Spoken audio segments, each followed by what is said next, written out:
Hello friends, இந்த மாதிரி ஒரு வாட்டி மட்டன் கிரேவி பண்ணி பாருங்கள். அப்புறம் இந்த மாதிரி மட்டும் தாங்க பண்ணுவீங்க, அந்த அளவுக்கு டேஸ்டியாக இருக்கும். இதுக்கு நான் 1/2 கிலோ போல் மட்டன் எடுத்திருக்கேன். இதை வந்து நல்லா க்ளீன் பண்ணி ஃப்ரெஷ்ஷாக எடுத்து வச்சுக்கோங்க. இதை வந்து ஒரு குக்கரில் சேர்த்துடலாம்.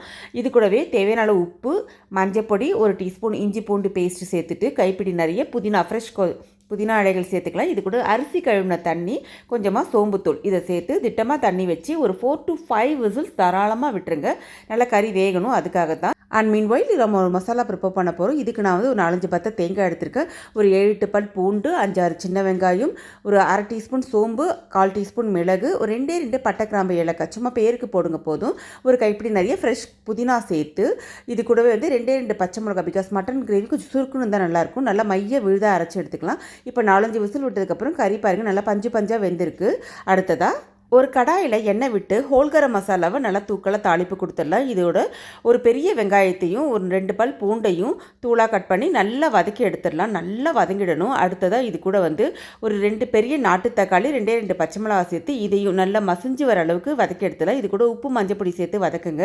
அடுத்ததாக இது கூட வந்து 1 டேபிள் ஸ்பூன் அளவுக்கு இஞ்சி பூண்டு பேஸ்ட்டு, ஃப்ரெஷ் இஞ்சி பூண்டு பேஸ்ட்டை சேர்த்து நல்லா அதை தக்காளி மசிஞ்சு ஒன்றோட ஒன்று நல்லா சேர்ந்தாப்பில் வர அளவுக்கு நல்லா வதக்கி எடுத்துடணும். இது முக்கியமான ஸ்டெப்.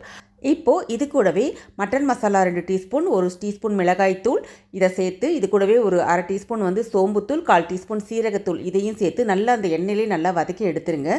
வதக்கினதுக்கப்புறமா அரைச்ச விழுது இருக்கு இல்லையா, அதையும் சேர்த்து நல்லா ஒரு பெரட்டிட்டு ஜாரை கழுவி தண்ணி சேர்த்துக்கலாம். இது எல்லாத்தையும் ஒன்றா பெரட்டினதுக்கு அப்புறமா நம்ம குக்கரில் வேக வச்சு வச்சுருக்கோம் இல்லையா மட்டன், அதை அப்படியே அந்த தண்ணியோட ஜூஸோடு சேர்த்து இதில் கலந்து விட்டுருங்க. இது கலந்துட்டு நல்லா மிக்ஸ் பண்ணிவிட்டு ஒரு 2-3 கொதி தாராளமாக ஒன்று போல் சேர்ந்து வர அளவுக்கு நல்லா கொதிக்கட்டுங்க. நல்லா கொதித்து இந்த அளவுக்கு எண்ணெய் பிரிஞ்சு நிறம் மாறி வந்ததுக்கு அப்புறமா ஒரு 1/4 டீஸ்பூன் ஃப்ரெஷ்ஷாக இடித்த மிளகுத்தூள் மட்டும் சேர்த்துட்டு அடுப்பை ஆஃப் பண்ணிவிடுங்க. அடுப்பை ஆஃப் பண்ணதுக்கப்புறமா ஒரு பெரிய லெமன் சைஸை வந்து பாதி மட்டும் இதில் நம்ம வந்து புழிஞ்சு விட்டுக்கலாம். அடுத்ததாக கைப்பிடி நிறைய ஃப்ரெஷ் கொத்தமல்லியே இதில் தூவி அப்படியே நீங்கள் வந்து மூடி வச்சுட்டு ஒரு 10 நிமிஷம் கழித்து பரிமாறி பாருங்கள். இந்த மாதிரி டேஸ்ட்டு நீங்கள் சாப்பிட்ருக்கவே மாட்டீங்க, அவ்வளோ அட்டகாசமாக இருக்கும். இது ரைஸ், சப்பாத்தி, புலாவ், இட்லி, தோசைன்னு எல்லாத்தோடையும் ஆப்ட் ஆகுங்க. நீங்கள் சென்னையை தாண்டி பல ரெஸ்டாரண்ட்ஸில் போய் நம்ம டேஸ்ட் பண்ணும்போது பார்த்தீங்கன்னா இந்த மாதிரி கிரேவி தான் உங்களுக்கு கிடைக்கும்.